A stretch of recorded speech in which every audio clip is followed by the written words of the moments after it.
नमस्कार सर्वांना, श्री स्वामी समर्थ। आज आहे 22 जानेवारी 2026 वार गुरुवार आणि आज आलेली आहे माघी गणेश जयंती।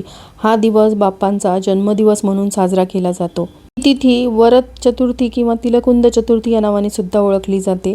ज्योतिषशास्त्रानुसार या दिवशी ग्रहाचे अनेक शुभ संयोग निर्माण होत आहेत। अडथळे दूर करणारा आणि बुद्धी, ज्ञान, नवीन सुरुवातीचा देवता म्हणून पूजनीय असलेल्या गणेशांची आपण सर्वजण पूजा करत असतो।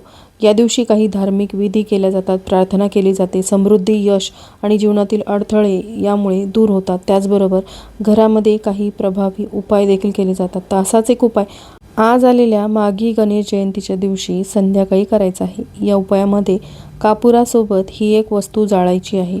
तर संध्याकाळी कापुरासोबत अशी कोणती वस्तू जाळायची आहे याबद्दलची संपूर्ण माहिती मी एका व्हिडिओद्वारे शेअर केलेली आहे। तो व्हिडिओ पाहण्यासाठी खाली दिलेल्या लिंकवरती क्लिक करा। धन्यवाद।